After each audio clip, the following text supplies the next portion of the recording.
ओइ ढोका बन्द गर, छिटो छिटो बन्द गर। ओइ दुर्मुसे किन यसरी आत्तिदै आएको? अनि को यो केटी? तेरो भाउजू हो, नमस्ते गर। गफ नदे, मेरो भाउजू त दाजुसँग चितवनमा हुनुहुन्छ। त्यो भाउजू होइन के साले, मेरो बुढी तेरो भाउजू। तेरो बुढी त चटपटे लिन गएको होइन, बुढी पो लिएर आइस। अनि यति छिटो कसरी बिहे गरिस्? त गएको त भर्खरै घण्टा हुँदैछ त।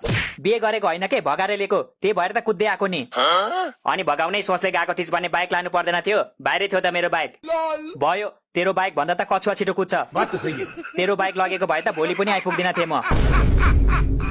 बेबी, उनीहरू तिम्रो साथी हो? होइन नि बेबी, यो मेरो बाउ हो अनि यो मेरो हजुरबाउ हो।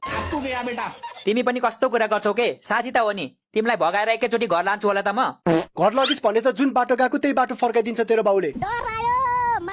त्यही भएर त यहाँ लिएर आएको नि। अब 1-2 हप्ता यहीँ बस्नु पर्ला। म यहाँ बस्दिन, मलाई होटल लैजाऊ। अहिले होटल जाने पैसा छैन के बेबी, पछि जानुपर्छ। पैसा छैन रे? अनि अस्ति त ब्याङ्कमा 10 लाख छ भनेको होइन? 10 लाख त छ नि, तर मेरो एकाउन्टमा छैन के, बाबाको एकाउन्टमा छ।